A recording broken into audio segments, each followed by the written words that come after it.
Sustainable rice production in Pakistan और हमारे guest हैं इमरान शेख साहब।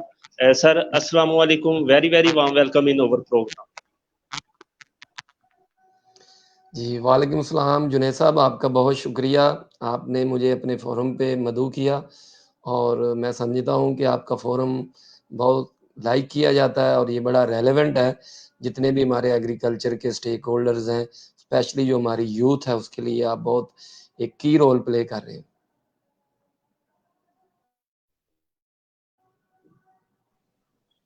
लेडीज एंड जेंटलमैन, अगर देखा जाए तो एग्रीकल्चर जो है वो पाकिस्तान की इकोनॉमी का अभी लार्जेस्ट सेक्टर है।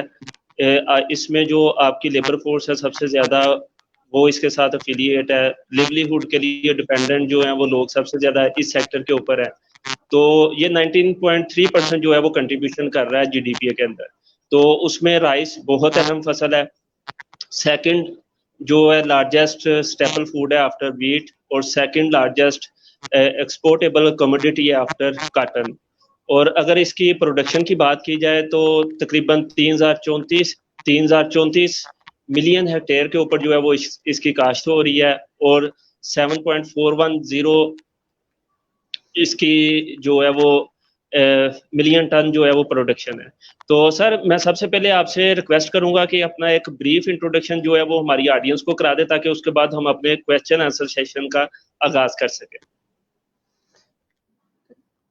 जी जुनैद साहब, मैं बेसिकली एक ज़रई तालब इल्म हूँ और एक आम जिस तरह एग्रीकल्चर का इल्म हासिल करने वाला एक तालब इल्म होता है वही हूँ।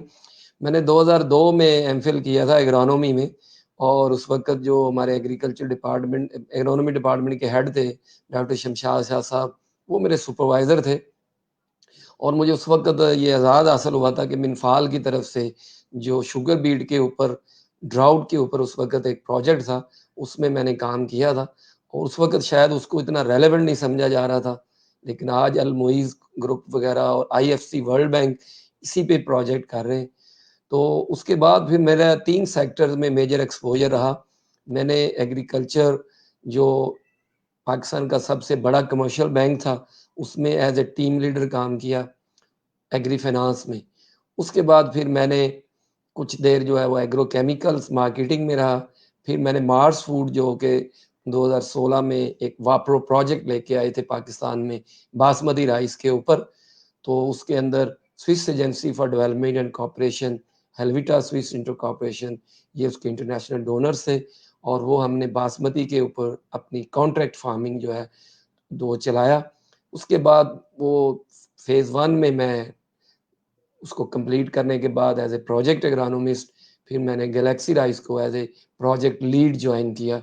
और इसमें हमारे प्रपोजिशन वही है, लेकिन इसके अंदर हमारे जो इंटरनेशनल बायर हैं वो वेस्ट मिल फूड है, जो सब्सिडरी है एसोसिएटेड ब्रिटिश फूड यूके। तो हम लोग अपने फार्मर्स के लिए प्रैक्टिकल काम कर रहे हैं, पंजाब एग्रीकल्चर डिपार्टमेंट के तावन से, सिंध एग्रीकल्चर डिपार्टमेंट के तावन से, और ministry of food security MNFSR के तावन से। तो ये एक प्रैक्टिकल स्टोरी है जो मैं आपसे शेयर करूंगा। तो यही मेरा अभी भी मैं इल्म एग्रीकल्चर का जो है समझता हूँ कि डेली मुझे कुछ ना कुछ नई चीज़ों का पता चलता है। तो मेरा जो लव क्रॉप है वो तो राइस है, लेकिन ओवरऑल इंशाल्लाह हम एग्रीकल्चर के डायनामिक्स के ऊपर बात करेंगे। सर अगर हम फिजिकल ईयर 2019-20 की बात करें तो उसके अंदर जो है वो वीट की जो प्रोडक्शन है वो इंक्रीज होती है, राइस की होती है, मेज की होती है, कॉटन की जो है वो डिक्रीज हो जाती है, शुगर केन की जो है वो डिक्रीज हो जाती है। तो मैं आपसे रिक्वेस्ट करूंगा कि सबसे पहले जो एक जनरल ओवरव्यू है about crop mapping of rice in Pakistan, उसके बारे में हमारी ऑडियंस को थोड़ा सा ब्रीफ कर दें। जी जुनैद, हम बहुत इस चीज़ के हक में हैं कि इकोलॉजिकल जोनिंग होनी चाहिए। FAO ने इसमें बड़ा काम किया, डॉक्टर इकरार अहमद खान ने भी इसके ऊपर बहुत ज़्यादा काम किया। लेकिन मैं आपको एक बात बताऊं फील्ड में कि इकोनॉमिक्स जो है ना वही वर्क्स एवरीवेयर। जहाँ पे फार्मर्स को फ़ायदा होगा, फार्मर ऑटोमेटिकली उसके ऊपर आएगा। और जिस तरह आपने कॉटन की बात की, कॉटन के अंदर जिस तरह मैं आपको बताऊं कि कॉटन के अंदर 2 सबसे बड़े माफियाज हैं। एक जो है वो आपका सीड माफिया है, दूसरा उसके ऊपर आपका जिनर्स माफिया है। मेरे इस फोरम पे आके बात करने का कतन किसी की दिल आजारी या किसी को डिग्रेड करना नहीं, मैं वो हाईलाइट करूंगा बीइंग एक प्रैक्टिकल रिसर्चर ऑफ एग्रीकल्चर कि कहाँ पे इम्प्रूवमेंट की गुंजाइश है। तो कॉटन तो एक हमारी एक्सेप्शन है, उसके ऊपर हमारा जो डाउनफॉल है, उसकी जो रीजंस है वो सबको पता है। अब कब वो ठीक होती हैं, मैं समझता हूँ कि इसमें जितनी सरतोड़ कोशिश पंजाब एग्रीकल्चर डिपार्टमेंट कर रहा है, शायद ही कोई और इदारा इस तरह करे। तो मसाइल उसमें कॉटन के बड़े हैं, तो वो तो एक एक्सेप्शन है। ओवरऑल अगर हम देखना चाहें तो कॉर्न जो है और इसी तरह राइस जो है, ये हमारे इस वक्त बहुत अच्छी क्रॉप्स हैं। अब चैलेंजेस की बात हम स्टेप बाय स्टेप करेंगे कि अब जैसे कॉर्न में फार्म आर्मी वर्म का एक चैलेंज आया, तो मैं यहाँ पे एक्नॉलेज करूंगा कि पूरे ग्लोबल लेवल पे जिस तरह आपने मैपिंग की बात की, तो मैपिंग जो है वो इकोनॉमिक्स से होती है। आप जितनी मर्जी इकोलॉजिकल जोनिंग कर लें कि ये कॉटन एरिया है, यहाँ पे राइस नहीं होना चाहिए, जब राइस की कीमत अच्छी मिलेगी, कॉटन की नहीं अच्छी मिलेगी, तो वो लोग उसके ऊपर लगाएंगे। तो वैसे तो हमने इसको जो जोन्स में चेंज किया हुआ, कोर राइस एरिया तो हमारा यही बनता है जिसे हम कॉलर ट्रैक कहते हैं। लेकिन अब राइस जो है वो आपके खानेवाल तक पहुंच गया, मुल्तान तक पहुंच गया। तो ये मतलब इसमें एक पुल फैक्टर है, जब यहाँ से फार्मर को इंसेंटिव मिलेगा वो वहाँ पे मतलब लगाएंगे। और हमारा जो बासमती में कबीर वाला के अंदर बहुत ज्यादा इसके ऊपर हमारा काम है। और इसके अंदर मैं मेंशन करूंगा कि मैं पाकिस्तान बासमती हेरिटेज फाउंडेशन जो है वो एक कंसोर्शियम है, उसके अंदर 14 यूरोपियन एक्सपोर्टर्स हैं। तो हमने लास्ट ईयर उसके 9 सेमिनार्स किए थे 9 डिस्ट्रिक्ट्स में, जहाँ पे हर एक राइस मिल ने उसको स्पॉन्सर किया था। तो मैं आज जो भी आपसे बातें करूंगा ये कोई बुक्स की या रिसर्चर शेल्फ्स की नहीं होंगी, ये प्रैक्टिकली फ्रॉम द फील्ड्स होंगी कि हमने वहाँ पे अपने राइस एक्सपोर्टर्स को इसके अंदर लाए कि फार्मर कनेक्टिविटी सिर्फ जो हम कहते हैं कि पब्लिक सेक्टर का काम है, ये प्राइवेट सेक्टर का काम नहीं। तो इस चीज़ से हमने अपने राइस मिलर्स को लाए कि जब तक पब्लिक प्राइवेट पीपल पार्टनरशिप नहीं होगी तो ये चीज़ें क्लिक नहीं करेंगी। मतलब मैं यहाँ पे एक्नॉलेज करूंगा कि rice research institute Kala Shah Kaku, Punjab agriculture department, Sindh agriculture department, इनका बड़ा काम है। और rice research institute Kala Shah Kaku is the crown of our rice sector. तो हम कहें कि जी वहां से वैरायटीज नहीं आती, वहां पे ये नहीं होता, तो हमने एज ए प्राइवेट सेक्टर ये भी देखना है कि क्या हमने कुछ कंट्रीब्यूट किया उसके लिए, या हमने यही कहा कि ये तो गवर्नमेंट का काम है। हमने आज तक वहां पे एक लैब तक भी अगर नहीं दी। लेकिन ये चीजें चेंज हो गई, जो मैं अब आपसे बातें कर रहा हूँ ये 2016 की हैं। अब तो हमारी जो मतलब प्राइवेट सेक्टर है वो काला शाह काकू के, पंजाब एग्रीकल्चर डिपार्टमेंट के, सिंध एग्रीकल्चर डिपार्टमेंट के, federal ministry of food security and research के, बिल्कुल हम मिल के चल रहे हैं। और एक मतलब बहुत सारी आज पॉजिटिव चीजें मैं आपसे शेयर करूंगा जो कि बहुत कंफ्यूज की होती हैं, मिस इंटरप्रेट होती हैं हमेशा, और एक हमेशा डिबेट होता है। तो आज हम इसको इस तरह आपसे मैं शेयर करूंगा कि यू विल सी कि व्हाट्स द फैक्ट्स ऑफ उसके अंदर रियलिटीज क्या है।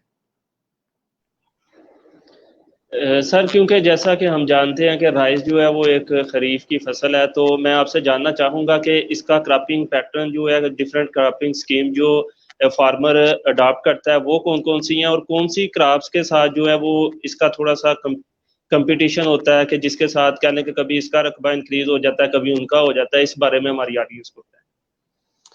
जी, इसमें अगर हम देखें जो हमारा कसूर और उकाड़ा और पाकपतन और ये बूरे वाला ये एरिया है, जो कि बूरे वाला कॉटन एरिया था, मैंने जैसे पहले कहा कि इकोनॉमिक्स वर्क्स एवरीवेयर, तो अब राइस जो है वो उधर भी लग रहा है, लेकिन वहाँ पे शॉर्ट ड्यूरेशन वैरायटी होती है, वो इसके साथ मेज और पोटैटो के साथ इसकी शॉर्ट ड्यूरेशन क्रॉप लेते हैं।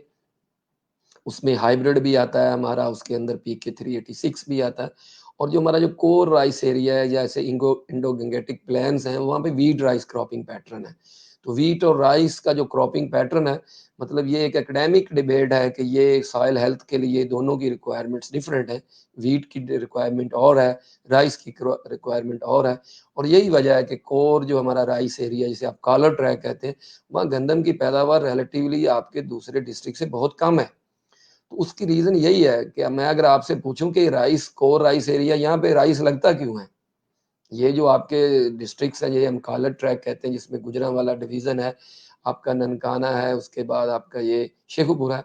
तो यहाँ पे बेसिकली जो बरसाती नाले इंडिया से निकलते हैं, जिसमें डेक है, एक है, पलखू है, ये सारे नाले जो है, तो यहाँ पे बहुत ज्यादा फ्लड प्रोन एरिया है। तो यहाँ पे होता ही राइस था, उसके बाद लोग बरसीम लगाते थे। तो ये इसी तरह ये क्रॉपिंग पैटर्न चलता था। बाद में फिर आहिस्ता-आहिस्ता जैसे-जैसे बेहतरी आई तो व्हीट भी इसमें आई। अभी भी मैंने आपको बताया कि हमारी लो यील्ड है और हमने इसके अंदर डाइवर्सिफ़ाई करने के लिए ना हम बड़ी स्वीपिंग स्टेटमेंट दे देते हैं आराम से कि जी आप यहाँ पे कैनोला लगा दें, आप यहाँ पे लेंटिल लगा दें, आप यहाँ पे सनफ्लावर लगा दें। यकीन मानें कि वो जो सॉइल स्ट्रक्चर है वो जितना वो फ्लड प्रोन एरिया है, जिस तरह के वहाँ पे जिसे हम छम का एरिया कहते हैं, वहाँ पे सॉइल जिस तरह की है, वहाँ पे ये चीज़ें फिज़िबल नहीं है। तो इसलिए हमें इस्लामाबाद में बैठ के या किसी ऐसे इंडोर जगह पे बैठ के एक प्लान देने से बात नहीं बनती। हमने यहाँ देखना है कि कौन-सी चीज़ें यहाँ पे सूटेबल है। जहाँ तक कॉम्पिटिशन की बात है, तो मेज़ राइस क्रॉपिंग पैटर्न जो है वो हमने कार्टेवा, रफ़ान के साथ मिलके पाकिस्तान बासमती हेरिटेज फाउंडेशन के प्लेटफ़ॉर्म पे ये जो डस्का, चिन्योट और हाफ़िज़ाबाद में मेज़ लग रही है, स्प्रिंग मेज़ जो है राइस के साथ, तो इसको हम इधर प्रमोट कर रहे हैं कि हम इसको डाइवर्सिफ़ाई करें। लेकिन हमने ये देखना है कि कौन-सी क्रॉप बेहतर है। अब फ़र्ज़ करें आप कुछ चीज़ ऐसी लगा देते हैं जहाँ जिसकी मार्केटिंग ही नहीं है, तो ये हमें ऐसे नहीं हमने देखना है कि फार्मर्स की एडॉप्शन रेट भी स्लो होता है, फार्मर्स की डायनामिक्स भी देखनी होती है। जी। सर इससे पहले कि हम टेक्निकल चीज़ों की तरफ जाएं, मैं आपसे रिक्वेस्ट करूंगा कि एक जो इसकी इकोनॉमिक्स है राइस क्रॉप की, कि इसमें कास्ट ऑफ प्रोडक्शन क्या और एट द एंड जो है वो फार्मर को क्या इससे प्रॉफिट होता है, तो इसका एक जनरल ओवरव्यू जो है वो आप हमारी ऑडियंस को ज़रा कैलकुलेशन की जी। फॉर्म में बता दें। जुनैद इसमें शॉर्ट ड्यूरेशन है, जैसे हम हाइब्रिड मुख्तलिफ चाइनीज़ इम्पोर्टेड सीड आ रहे हैं हाइब्रिड में, फिर हमारा केएसके है, फिर इसी तरह हमारी जो लॉन्ग ड्यूरेशन, मीडियम ड्यूरेशन में आता है वो हमारा ये है सुपर बासमती है और पीके 11-21 है, इसी तरह हमारी 515 बासमती है। तो ये रिलेटिवली लॉन्ग ड्यूरेशन की हैं। तो कॉस्ट ऑफ प्रोडक्शन जो है वो बेसिकली डिटरमिन होती है आपकी लैंड प्रिपरेशन से, सीड से और मोस्टली जो अब मैं आपको यहाँ पे एक सिनेरियो कॉस्ट ऑफ प्रोडक्शन से पहले ये बता दूँ, जैसे आपने डाटा शेयर किया तो मैं अपने किसान भाइयों के लिए और अपनी दूसरी फार्मिंग कम्युनिटी के लिए कि हम 71 लाख एकड़ पे पूंजी लगाते हैं पूरे पाकिस्तान में, जिसमें तकरीबन 50 से 51 लाख एकड़ जो है वो पूंजी लगती है पंजाब में। और इसके अंदर अगर आप देखें तो हमारी जो औसत पैदावार है वो 70 लाख से 74 लाख टन पे है। अब मैक्सिमम 74 लाख टन भी अगर देखें तो ये आपकी 27-28 मन पैदावार बनती है, जो कि बाकी दुनिया के मुल्कों से बहुत कम है। इस वक़्त दुनिया जो है वो आम जो वियतनाम जैसे लोग कंट्रीज़ हैं वो वहाँ पे आम पैदावार 60 मन से ऊपर है। यानी कि 4 टन 5 टन पर हेक्टेयर जो है वो आराम से ले रहे हैं। तो हमारी यील्ड इस हवाले से बहुत कम है। कॉस्ट ऑफ प्रोडक्शन तभी उसका काम होगा जब हम कहते हैं कि grow more with less resources, तो जब आप यील्ड ज़्यादा लेंगे और कॉस्ट ऑफ प्रोडक्शन या तो वही रहे या उससे आप कोशिश करें उससे कम हो। तो कम किस तरह कर सकते हैं और उसको हम बढ़ने से रोक कैसे सकते हैं? इसके अंदर ये है कि हमारी जो रिसोर्स एफिशिएंसी है, तो कमोबेश जो हमने यहाँ पे देखा है कि तकरीबन कोई 35,000 रुपए के करीब जब अगर आप फार्मर सीड अपना ज़ाती यूज़ करता है, तो 35 से 37-38,000 तक जो है ना, वो इसकी कॉस्ट ऑफ प्रोडक्शन है और प्रोग्रेसिव फार्मर इसको 40,000 तक लेके जाते हैं। लेकिन अगर आप यील्ड देखें, तो वो अगर आप 35 मन एक आम फार्मर ले रहा है या 30 मन ले रहा है, तो प्रोग्रेसिव फार्मर जो है 45 मन ले रहा है। तो कॉस्ट ऑफ प्रोडक्शन को आपने देखना है कि प्रोडक्टिविटी में कि how much you have invested and how much you have earn, जिसे हम कहते हैं रिटर्न ऑन इन्वेस्टमेंट। तो आप इसको ब्रैकेट में रख सकते हैं कि 35,000 on an average of A common farmer उस जो कि पैदावार ले रहा है 30 से 35 और प्रोग्रेसिव फार्मर 45 से 50 मन ले रहा है, उसकी कॉस्ट ऑफ प्रोडक्शन 40,000 के पास है।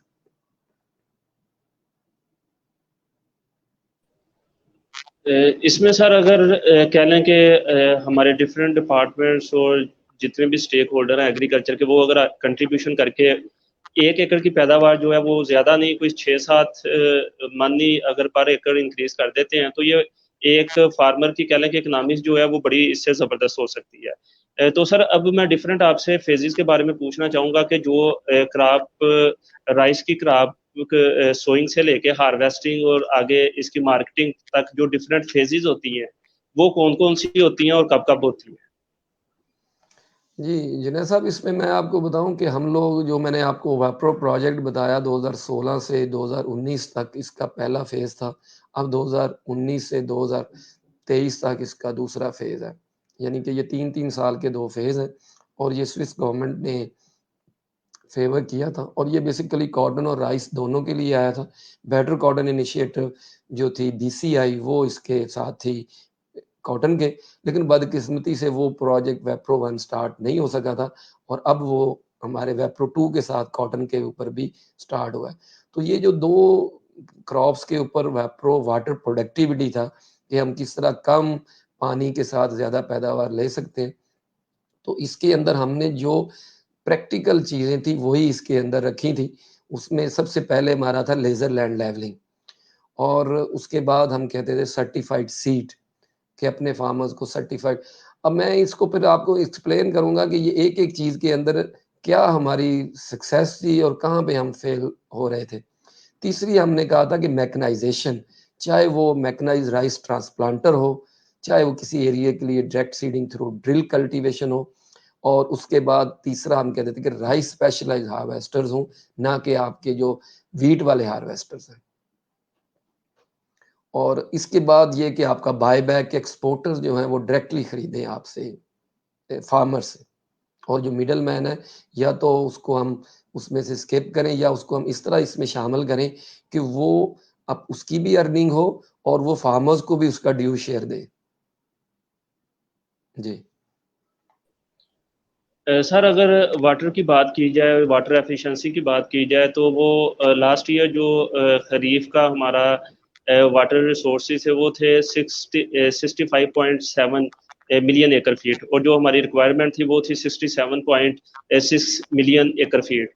तो जब इसका जो डिफरेंस देखते हैं तो उसमें डिफरेंट मेथड्स होते हैं जिसके थ्रू फार्मर उसमें सोलर ट्यूबवेल भी आता है, आपका डीजल के साथ भी वो ट्यूबवेल कर रहा है और तो इससे जो है वो कास्ट ऑफ प्रोडक्शन जो है वो भी यानी कि आपकी कह लें कि इंक्रीज हो सकती है। तो वाटर एफिशिएंसी को किस तरह हम इम्प्रूव कर सकते हैं और इसके अल्टरनेटिव जो ऑप्शंस हैं वो आपके पास क्या क्या है?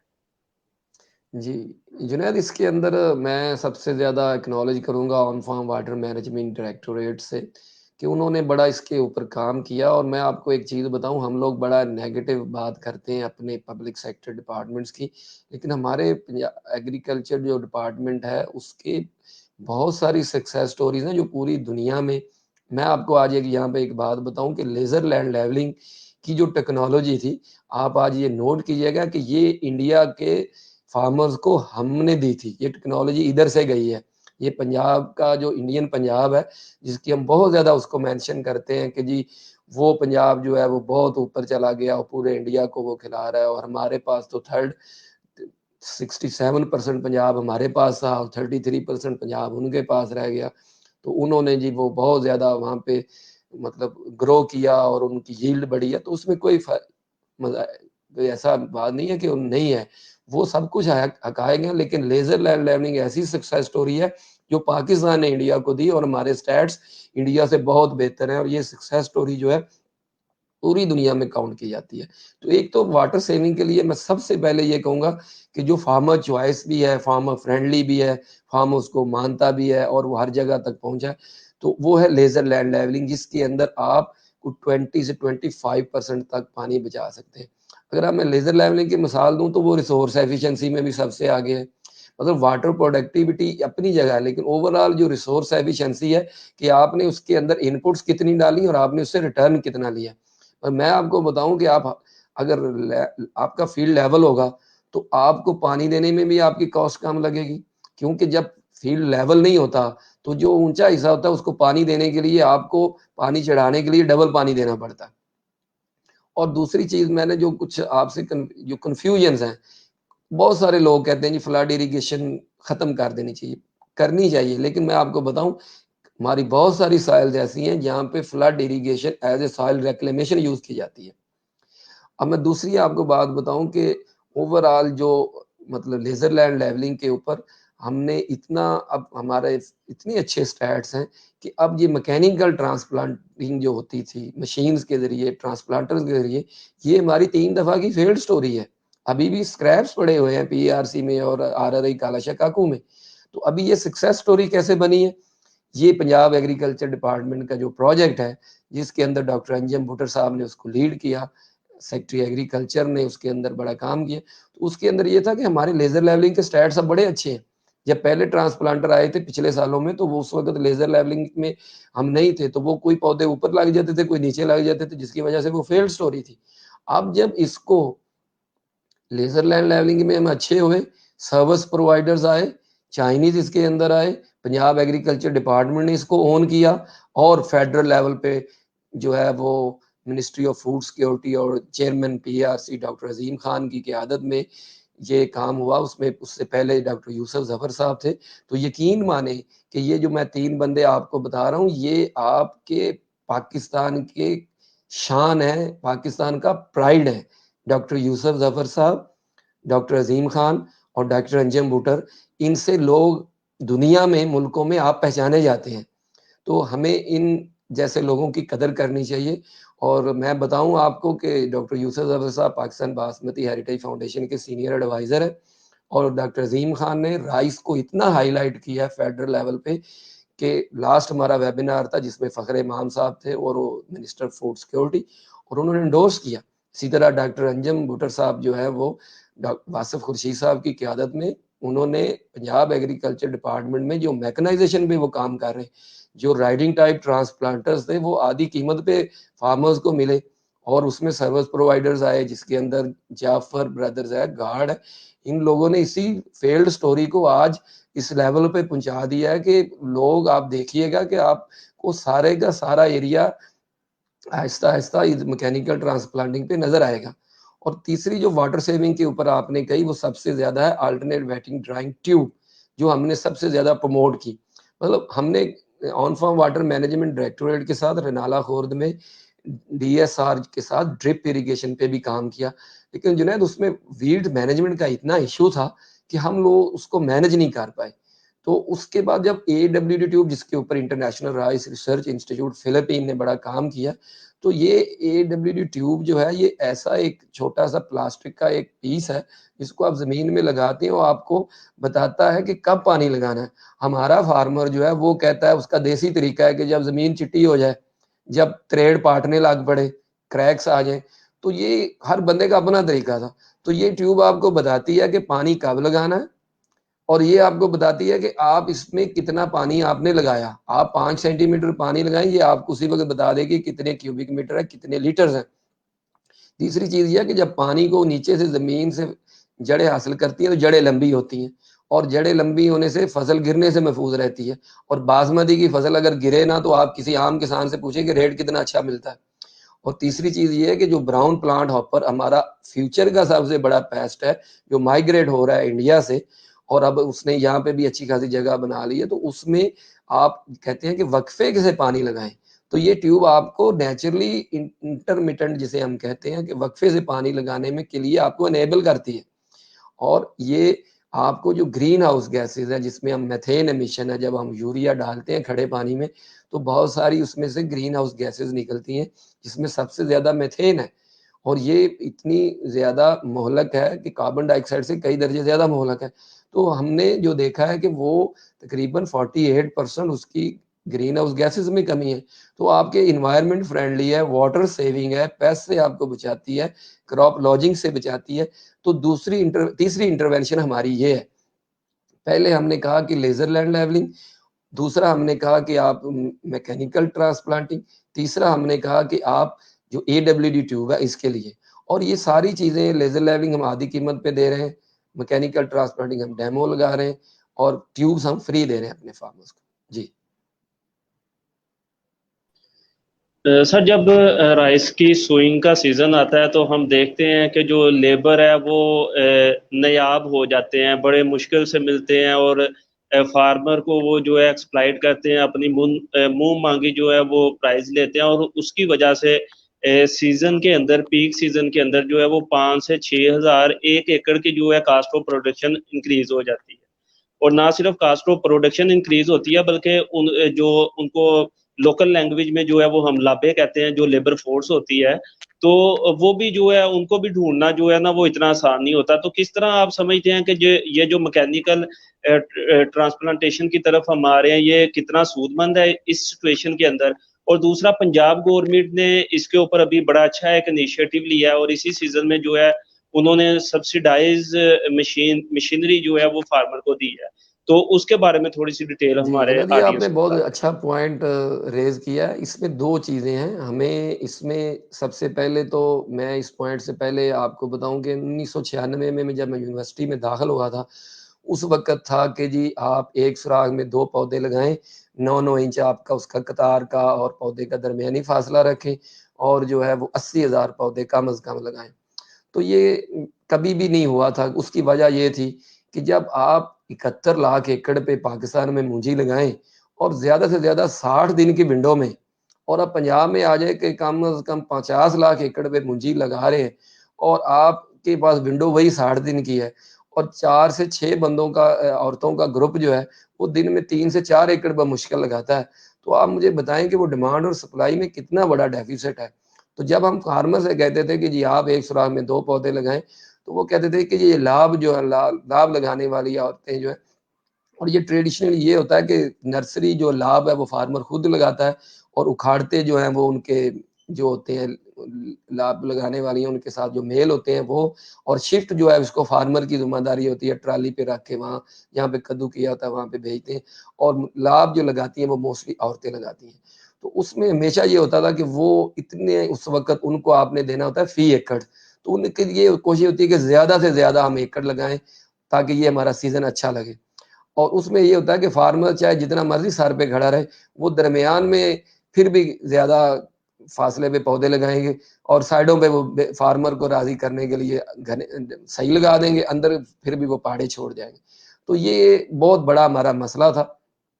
अब आप इसको दूसरी नज़र से देखें कि जो औरतें लाभ लगाती हैं, अब मिड जून या मिड जुलाई में 48 के अराउंड टेम्परेचर हो और औरतों के वो जो हेल्थ है, उनकी जो डिसेंट वर्क कंडीशंस हम कहते हैं, रैशेज़ हैं, वो बच्चों को साथ अपने गर्मी में, और फिर वो इतना वो मतलब पीक टाइम है, अपनी जान मार रहे हैं, तो उनकी हेल्थ, सेफ्टी, डिसेंट, ये एक दूसरा मसला है। अच्छा, इन दोनों को अगर हम बैलेंस करें, तो हम ये समझते हैं कि ये बहुत बड़ा स्टेप था, इसका फेडरल लेवल पे भी और इसका प्रोविंशियल लेवल पे भी, कि मैकेनाइज्ड ट्रांसप्लांटर जब आए, तो उन्होंने आप उस पे चाहे 4 पौधे लगाएँ, चाहे आप 2 लगाएँ, डिस्टेंस जो है उनका कतार से कतार 12 इंच का है और पौधे से पौधे का 6 इंच का है, तो आराम से आप पौधे भी मेंटेन कर सकते हैं। फिर ये कि ना ये काम फार्मर अच्छा कर सकते हैं, ना ये काम पब्लिक सेक्टर के अच्छा कर सकते। जो 2 फेल्ड स्टोरीज़ हैं, वो जब हमारा रेगुलेटर इम्प्लीमेंटर बनता है तो हमेशा फेल होता है। जब सर्विस प्रोवाइडर जैसे लेज़र लैमलिंग का है, तो गवर्नमेंट ऑन फार्म ने जब इसको लेज़र सर्विस प्रोवाइडर के पास किया, तो अब उसको पता है मेरी रोज़ी-रोटी है, वो उसको अच्छी तरह मेंटेन करता है, उससे कमाता है। फार्मर से भी उतनी केयर नहीं हो सकती और पब्लिक सेक्टर के किसी भी इदारे से, चाहे वो रिसर्च का है, एक्सटेंशन का है, वो कभी उसको बेहतर नहीं रख सकता। तो जब सर्विस प्रोवाइडर के पास वो मशीनें अब आई हैं और चाइनीज़ ने आफ्टर सेल सर्विस उनको सपोर्ट दी है, तो अब वही हमारी सक्सेस स्टोरी बन गई और गवर्नमेंट ने उसको ओन कर लिया अपने प्रोजेक्ट की शक्ल में। तो हमने जो कबूटा की ऑथराइज्ड डीलरशिप थी, वो हम कराची से उस फर्म को इधर लाए गैलेक्सी में, उनको हमने इधर अपने पास जगह दी और कबूटा को हमने बहुत ज़्यादा, मैं समझता हूँ कि इसमें हमारे जो ओनर थे मिस्टर शाहिद तारड़ साहब गैलेक्सी राइस से और डॉक्टर अंजम भुट्टर साहब, चौधरी गफूर साहब, इन्होंने मिल के, और इसके साथ जावेद इकबाल साहब गुजरांवाला डिवीज़न के और डॉक्टर जावेद अख्तर पडियार साहब डिस्ट्रिक्ट गुजरांवाला के, इन्होंने मिल के, तो हमने वो कबूटा को इधर लेके आए और हाफ सब्सिडी पे सबसे ज़्यादा लोगों ने बुक जो है वो कबूटा के करवाए। इसमें गार्ड ने बड़ा रोल अदा किया, रावी एग्रीक ने यानमार और क्लास को लेके आए, इसी तरह दाऊद वाले जो थे वो चाइनीज़ लेके आए। इसी तरह एक मैं आपको बताऊँ, हमारा एक फार्मर है रहीमपुर में वांडो के पास, उसके पास एट लीस्ट 90 जो है वो ट्रांसप्लांटर्स और 90 राइस स्पेशलाइज्ड कबूटा रिकंडीशन हार्वेस्टर्स थी। उस बंदे ने का फैमिली ओन्ड बिज़नेस है और कभी मैं आपको दावत दूँगा, उधर आप आएँ, तो देखें कि एक फार्मर जो है वो चाइना में मक्की एक्सपोर्ट कर रहा है और वहाँ से मशीनरी मँगवा रहा है। और उसके बाद जो मैं बात करूंगा जाफर ब्रदर्स की, इन्होंने भी बड़ा काम किया इस पे। तो ये सक्सेस स्टोरी बनी कि जब मिले और लोगों ने फिर रेंटल सर्विस जो दी।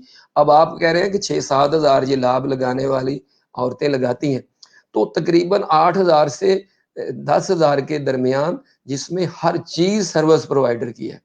फार्मर ने उसको लेवलिंग करके और कद्दू करके देना है, बाकी हर चीज पनीरी भी, ट्रेज भी, सब कुछ वो सर्विस प्रोवाइडर का है। इसमें दो चीजों के ऊपर बड़ा ही बहस की जाती है मोस्टली। एक तो ये कि जब आप मशीनें ले आएंगे, जैसे आप हार्वेस्टर लाए, तो ये अनएम्प्लॉयमेंट क्रिएट होगी। अगर आप मशीनें ले आएंगे काश्त के लिए, तो ये गरीब औरतें ये कहाँ जाएंगी। तो मैं आपको जुनेद ये बताऊं कि जब यहाँ पे पंजाब में कॉटन इधर बहुत लगती थी, तो जब शिफ्ट आया तो यही औरतें स्ट्रॉबेरी में चली गई, यही कॉटन पे चली गई, तो कोई जॉबलेस होने वाली बात नहीं। और दूसरा, क्या आप समझते हैं कि हमें इन औरतों से यही काम ही करवाना चाहिए? क्या इनका हक नहीं कि इनके बच्चे जो हैं वो टीवेट्स में जाएं, टेक्निकल वोकेशनल ट्रेनिंग इंस्टीट्यूट्स में, और ये मुख्तलिफ कोर्सेज करें, और इनको हम और ऐसा रोजगार दें। और ये जो ट्रेज वगैरह सर्विस प्रोवाइडर लगाते हैं, तो इसमें औरतों का बड़ा जबरदस्त रोल बनता है। जो मशीनों में ट्रे लगती है, औरतें सबसे अच्छा काम कर सकती हैं। और ये जो चाइनीज लोग आए हैं वो जेंडर को बड़ा प्रमोट करते हैं। दूसरी बात ये कि इनको हम राइस मिल्स के अंदर ऑक्सफैम और जो आगाही है उसके, ये एक एनजीओज हैं, दोनों मिलकर एक प्रोजेक्ट कर रही हैं, जिसमें है कि जेंडर एम्पावरमेंट और strengthening basmati value chain in Pakistan. उसमें इनके लिए हम पैकिंग मटेरियल, जैसे बारदाना सिलाई होती है, स्टिचिंग होती है, वो उसमें हम इनको ला रहे हैं। तो हम क्यों चाहते हैं कि हमारी औरतें इतनी गर्म, जब पानी बॉइलिंग टेम्परेचर पे होता है, तो वो बेचारी अपनी रोजी रोटी के लिए जान मार रही होती हैं। हम चाहते हैं कि जितनी मैकेनाइजेशन में शिफ्ट आए, आपकी प्रोडक्टिविटी बढ़ेगी। तो हमें बाइफरकेट करना पड़ेगा कि हमारी प्रोडक्टिविटी बिजनेस, और दूसरा हमारा ह्यूमन राइट्स का और जेंडर एम्पावरमेंट का, हम इनको आपस में ट्रेड ऑफ नहीं बनाएंगे। और इसमें दूसरी जो चीज आई वो आई सर्टिफाइड सीड। हमारी सबसे बड़ी जो कम पैदावार की वजह है वो हमारा जाती सीड है जो फार्मर यूज करता है। हमारे एक बहुत बड़ा, ये मैं आपको बताऊं, अगर आप मुझे कहें कि 2-3 बुलेट्स में आप बताएं कि कौन सी चीजें हैं जिनकी वजह से हमारी यील्ड कम है, तो मैं आपको बताऊं कि सबसे पहली मिथ तो ये है कि हम सीड को, चाहे वो एक आम, शुरू से हमारे ही एक्सपर्ट्स, जो हमारे बुजुर्ग थे, जो हमारे से पहले थे, पहली सड़ दा बी जिहड़ा हुंदा ना, इदू चंगा बी कोई नहीं हुंदा। वो 10 साल जाए, पहली सड़ दा बी इस्तेमाल करे, और उसमें हेट्रोजेनेटी आ जाए, उसका जेनेटिक मेकअप चेंज हो जाए, तो आप ये सीड को इनपुट्स के तौर पे यूज करवाएं। थोड़े अरसे पे आप बेसिक लगा के, फार्मर 2 एकड़ पे, बाकी जमीन पे 3 एकड़, 3 साल उसको रेप्लिकेट करे, और 3 साल के बाद अपना सीड चेंज करे। तो जब ये मशीनी काश्त आई, तो सर्विस प्रोवाइडर जो है वो कंपनीज का सर्टिफाइड सीड यूज करते हैं। और फार्मर का खर्चा, अगर वो 8 हज़ार लाभ लगाने वाले को या 6 हज़ार देता है, साथ नर्सरी भी लगाता है, तो यकीन मानिए जुनैद, आपका खर्चा इसके बराबर होता है या इससे ज्यादा होता है। और कुछ ऐसे बड़े फार्मर हैं जो मुंजी लगाने से ही रह जाते हैं, कि लाभ वाले जब टाइम देंगे, वो लगाएंगे, तो उनका पूरा एरिया ही नहीं कवर होता।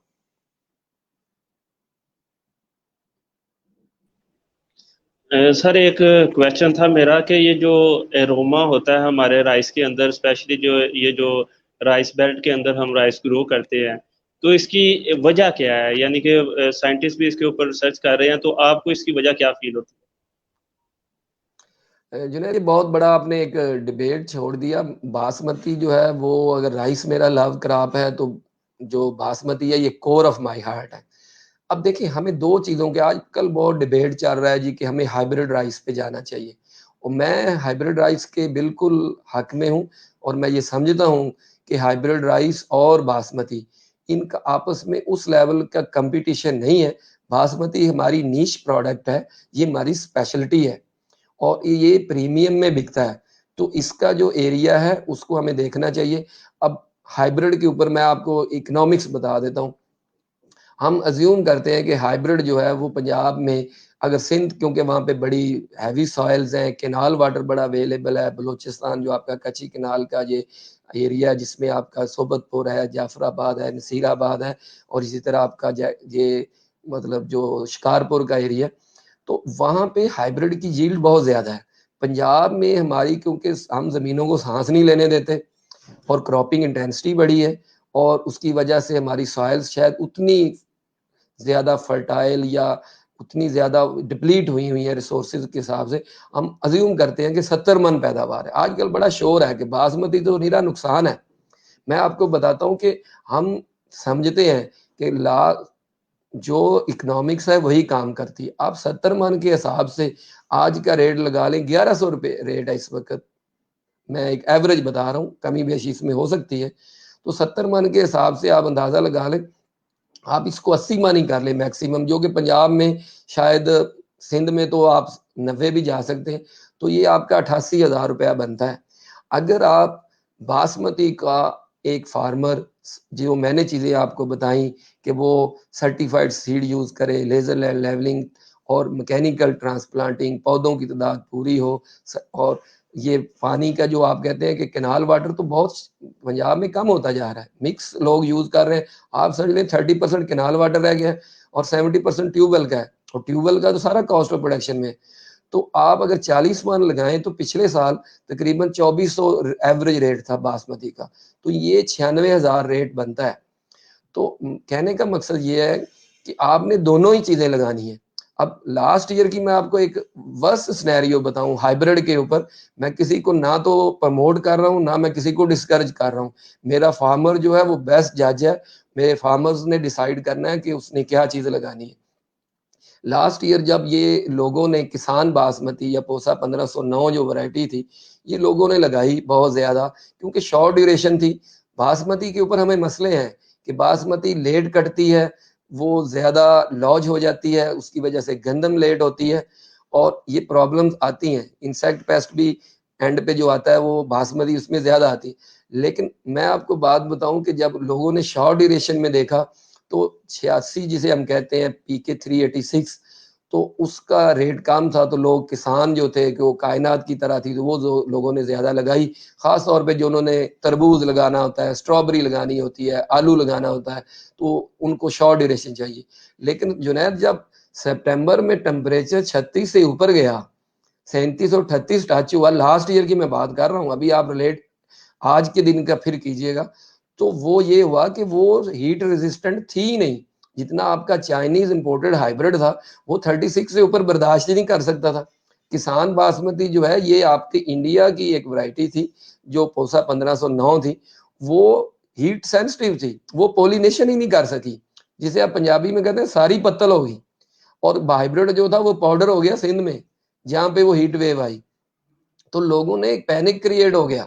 लेकिन आपकी जो पीके 386 थी, उसने बेस्ट परफॉर्म किया, क्योंकि वो इस एरिया में इंडिजनाइज हुई थी, कस्टमाइज हुई थी। आपकी केएस की जो काला शकाकू की वैरायटीज थी, बड़ा बेहतरीन परफॉर्म किया सिंध में उन्होंने, तो वो लोग बच गए।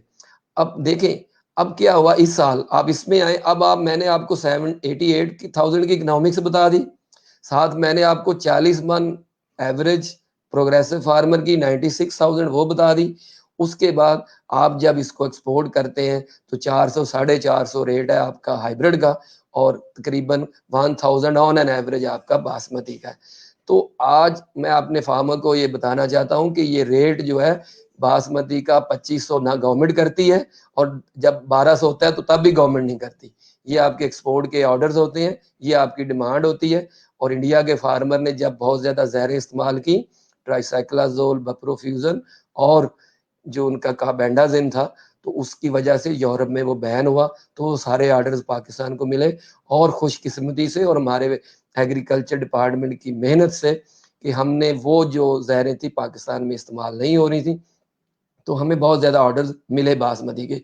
तो आज अगर आप ये कहते हैं कि 70 मन के हिसाब से, बहुत सारे मेरे फार्मर्स ऐसे हैं जो आज मुझे फोन कर रहे हैं कि हमने हाइब्रिड लगाया जी, अब हम इसको बेचना चाहते हैं, कोई हमें जगह बता दे।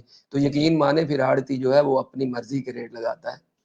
तो मैं आपको ये सिनेरियो आपके सामने रखना चाह रहा था कि आज का टेम्परेचर, अगर लाहौर का 37-38 टच हुआ है, तो मुझे बताएं जैकबाबाद का कितना टेम्परेचर होगा आज। और मुझे बताएं कि क्या सारा हाइब्रिड हार्वेस्ट हो गया है। और मुझे बताएं कि अगर वो मिल्की स्टेज पे भी है, तो टेम्परेचर अगर ज़्यादा होगा तो श्रीवल्ड होगा, और उसके ज़्यादा क्रैक्स आएंगे, और उसकी जो हेड राइस रिकवरी है उसका टोटा ज़्यादा होगा, तो वो आपका नेशनल लॉस है। तो हमने बैलेंस रखना है। इस दफ़ा समंदर पी के 386 का आ रहा है कि मेरे जितने किसान भाई थे पंजाब में, उन्होंने ना तो किसान बासमती लगाई, उन्होंने सब के सब, क्योंकि 86 का लास्ट ईयर रेट ज़्यादा था, क्योंकि लोगों ने किसान ज़्यादा लगाई थी, और इस साल सारे 86 की तरफ गए। तो अब इस साल मुझे लगता है कि 86 का रेट शायद निस्बतन पिछले साल से कम होगा। तो ये ओपन मार्केट है डिमांड और सप्लाई की, और मेरे फार्मर्स को इस चीज़ का बड़ा ही अच्छी तरह अदराक है कि हमारे जो आड़ती है वो कभी भी डेटा एक्सपोर्टर को सही नहीं देते और कभी भी फार्मर को नहीं देते। वो फार्मर को कहते हैं कि जनाब एक्सपोर्टर तो अब खरीदारी बंद करने लगा है, जल्दी से ले आएँ। तो वो बेचारे अर्ली हार्वेस्ट ले आते हैं क्योंकि उन्होंने कर्जा देना होता है, और एक्सपोर्टर्स को वो कहते हैं कि फील्ड में तो क्रॉप ही नहीं रहेगी, जल्दी-जल्दी करें, यही रेट लगाएँ। और जब अर्ली हार्वेस्ट आती है, कभी मेरे फार्मर ने ये नहीं कहा कि हम मुंजी बेचने चले, वो कहते हैं मुंजी सुटन चले। उसकी वजह ये कि उन्होंने ऑलरेडी ये सारा कर्जा लिया होता है। और जुनैद, आप बैंकिंग सेक्टर से हैं, जितना मर्जी हम कर्जा दे लें, मेरे फार्मर जो है वो कर्जा जो है वो या तो बेटे की शादी पे लगाते हैं, या मकान बनाते हैं, या जमीन खरीदते हैं, खाता उसी आड़ती के पास होता है। और आड़ती हमारे कोई विलन नहीं है, वो हमारे किसान भाई हैं बहुत ज्यादा, हम में से ही हैं। उनको सिर्फ हमने ये बताना है कि आपका प्रॉफिट डिस्टर्ब नहीं होगा। पामरा जो पंजाब एग्रीकल्चर डिपार्टमेंट का बहुत ज़बरदस्त स्टेप है, उनका रोल ये हम इंशाल्लाह ताला इसको लेके आ रहे हैं पाकिस्तान बासमती हेरिटेज फाउंडेशन के चार्टर से, जिसमें आपकी federal ministry of food security भी इन्वॉल्व है, और Punjab agriculture department, Sindh agriculture department. और मैं यहाँ पे एक बंदे का ज़रूर मेंशन करूँगा, हदायतुल्लाह छाजरो साहब जो डीजी एग्री एक्सटेंशन है, शेख शकील साहब जो टेक्निकल सेक्रेटरी है, इन लोगों का बड़ा रोल है सिंध एग्रीकल्चर डिपार्टमेंट के अंदर, राइस के अंदर। तो ये सर जी जी जी जी प्लीज कंटिन्यू। इसके अंदर मैं आपको ये बता रहा था कि हमने अपने आड़ती को बड़ा इसके ऊपर ट्रेन किया है कि आपका प्रॉफिट अगर आप अच्छी पेस्टिसाइड देंगे तब भी वही रहेगा, इसमें कमी नहीं आएगी। और दूसरा ये कि हम अपने फार्मर्स को ये बता रहे हैं कि आप इंसिस्ट करें कि आपने अप्रूव्ड पेस्टिसाइड्स लेनी है। और सर अगर जी जी कभी भी ये जो होता है ना जुनैद साहब, जब हमारे आड़ती हजरात जो हैं उन्होंने भी 2 खाते रखे होते हैं। वो भी देखते हैं कि ये फार्मर जो है बड़ा वेल वेयर्ड है, तो इसको हमने जो है अच्छी कंपनी की पर्ची बना के देनी है, और ये फार्मर जो है इसके वो पक्के का काम और कच्चे का काम। तो इसके अंदर हमने एक बड़ी स्टडी की है, और ये मार्केट कमेटियों के जो दफ्तर हैं, इनका रोल हम बढ़ाना चाहते हैं। इनका रोल सिर्फ ये नहीं होना चाहिए कि रेट लिस्ट लगा दे और मार्केट कमेटी फंड इकट्ठा करे। इनका काम ये है कि ये जैसे इंडिया में है पक्की पेटी का सिस्टम है कि वहां पे वो उन्होंने रखा हुआ है कि इससे कम जो है स्टैंडर्ड पे हम पैडी नहीं आने देंगे ग्रेन मार्केट में। और जुनैद, हमारे पास बहुत कुछ है इंडिया से बेहतर जो हम कर रहे हैं, लेकिन हमें वो बताने की ज़रूरत है। हमारा फार्मर बड़ा मेहनती है, हमारा फार्मर बड़ा सेहतमंद है, हमारा कोई फार्मर अल्हम्दुलिल्लाह खुदकुशियाँ नहीं कर रहा। आप अक्रॉस द बॉर्डर वहाँ देखें कि जब अब मैं उसकी दूसरी तरफ आऊँ, जो आप सब्सिडीज़ की बातें कर रहे थे सोलर ट्यूबवेल की, उसके बड़े नेगेटिव इम्पैक्ट हैं। मैं वो आगे जाके आपको बताऊँगा, आप कंटिन्यू करें। सर अगर हम डेवलपिंग कंट्रीज को देखें और स्पेशली पाकिस्तान की सिचुएशन का एनालिसिस करें तो उसमें हमें पता चलता है कि हमारा फार्मर जो है वो जिस तरह आपने कहा कि वो कहते हैं जी असी सुटन चले हैं असी वेचन नहीं चले, तो इसी तरह हमारा फार्मर जो है वो मार्केट के साथ उसका कनेक्ट नहीं है और इसी सिचुएशन को जो है वो मिडल मैन हमारा आड़तिया एक्सप्लॉइट कर रहा है। तो अभी prime minister emergency programme agri for agriculture उसमें उन्होंने 277 बिलियन जो है वो मुख्तस की है, और उसमें एक यानी कि उनका ऑब्जेक्टिव ये भी है कि हमने अपने मार्केटिंग सिस्टम को जो है वो इम्प्रूव करना है।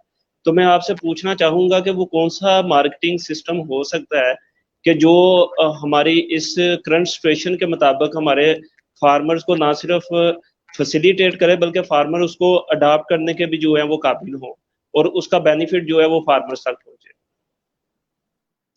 जुनैद, इसके ऊपर पंजाब एग्रीकल्चर डिपार्टमेंट ने और हमारे फेडरल फूड सिक्योरिटी मिनिस्ट्री ने बड़ा काम किया है, और पामरा जो बनाई गई है उसका मैंडेट ही यही है, और इसमें एशियन डेवलपमेंट बैंक ने बड़ा तावन किया है।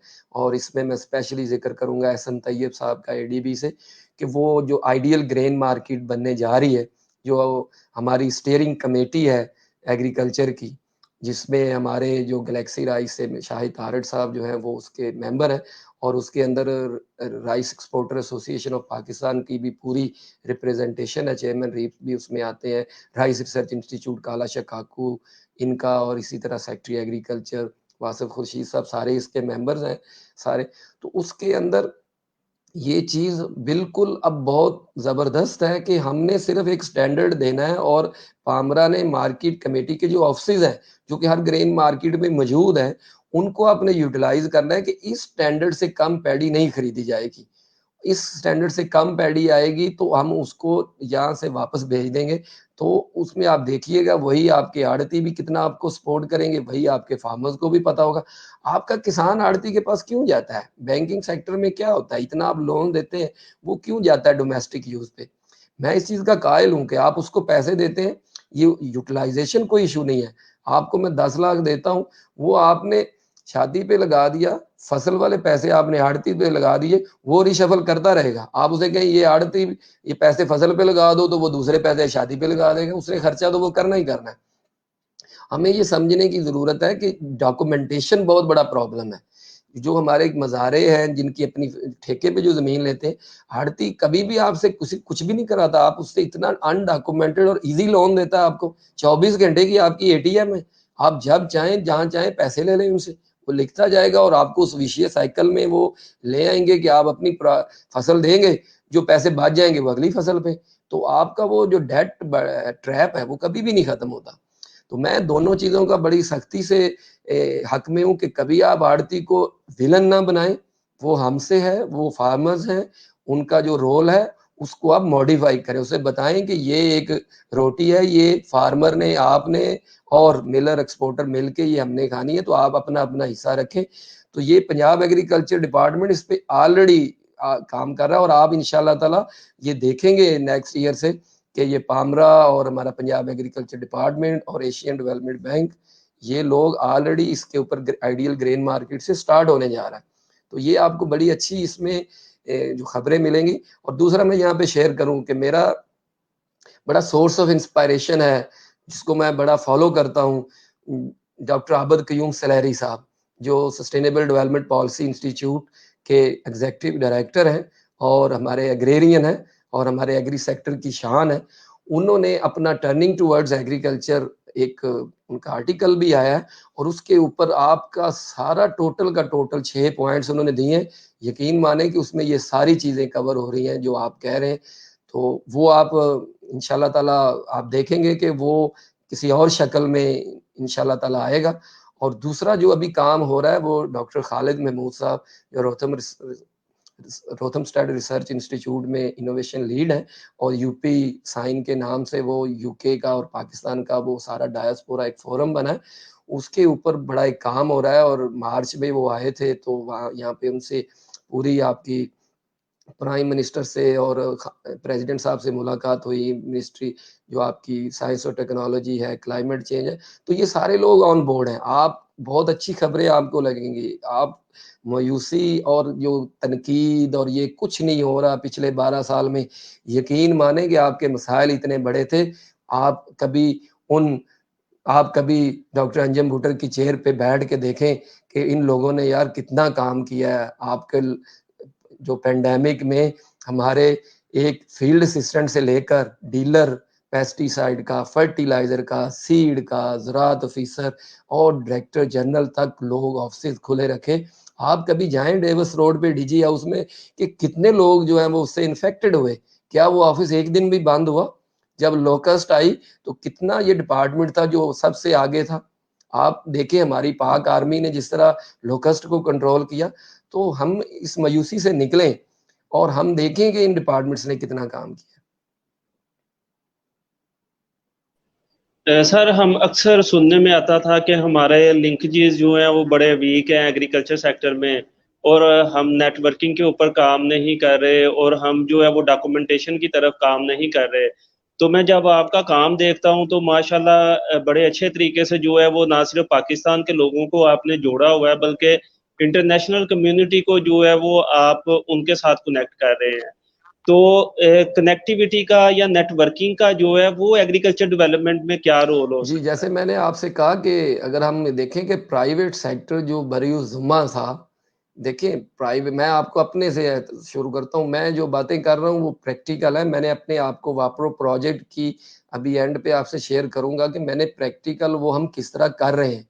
हम ये नहीं कह सकते कि हम लोग जो है वो सिंपल सिर्फ़ और सिर्फ़ आपको किताबी बातें बता रहे हैं। मैं वो प्रैक्टिकल शेयर करूँगा। अभी मैं पहले स्टार्ट करता हूँ rice exporter association of Pakistan जो है, इसमें मैं आपको बताऊँ जुनैद के वो राइस एक्सपोर्टर एसोसिएशन एक ट्रेडिंग प्लेटफ़ॉर्म है। ट्रेडिंग प्लेटफ़ॉर्म का मतलब ये है कि वो किस तरह हमारी एक्सपोर्ट बेहतर हो सकती है, जो हम टीडैप की बात करते हैं, जहाँ हम डी जो है प्लांट प्रोटेक्शन हमारा डिपार्टमेंट है, उसकी हम बात करते हैं। तो जो फार्मर कनेक्टिविटी है, जो आपका वो ये हमारा प्राइवेट सेक्टर आज से 2016 से पहले ये कहता था कि ये तो गवर्नमेंट का काम है, ये तो पब्लिक सेक्टर का काम है, ये हमारा काम थोड़ा है। तो भई हम मतलब ये कहते हैं कि प्रॉफिट मेकिंग एक्सपोर्ट में आपका काम है और बाकी जो फार्मर्स को गाइड करना है वो एग्रीकल्चर डिपार्टमेंट का काम है। हम इससे इनकार नहीं करते, लेकिन क्या आपने अपना हिस्सा डाला इसमें? आप अगर कहते हैं कि जी राइस रिसर्च इंस्टीट्यूट से वैराइटीज़ नहीं निकलती, तो क्या आपने उनको कोई एक लैब भी बना के दी? क्या आपने अपने हिस्से का काम किया? क्या आपने कभी उनके साथ मिल के ये कहा कि ये हम आपके साथ हैं? दुनिया में देखें प्राइवेट पब्लिक पार्टनरशिप चलती है। हमारे तो राइस में इससे पहले यकीन माने 2016 से पहले पब्लिक प्राइवेट राइवलशिप थी और ये एक-दूसरे को सिर्फ़ कहते रहना और प्रैक्टिकली काम ना करना।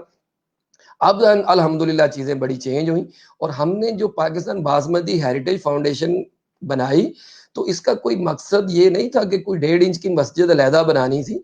इसका मकसद सिर्फ़ ये था कि हम इसमें फार्मर कनेक्टिविटी लाएँ और इसमें बड़ा फैक्टर था कि जब इंटरनेशनल बायर्स ने कहा कि हम इंडिया से पैडी लेते थे राइस, उसमें पेस्टिसाइड आ रहा है।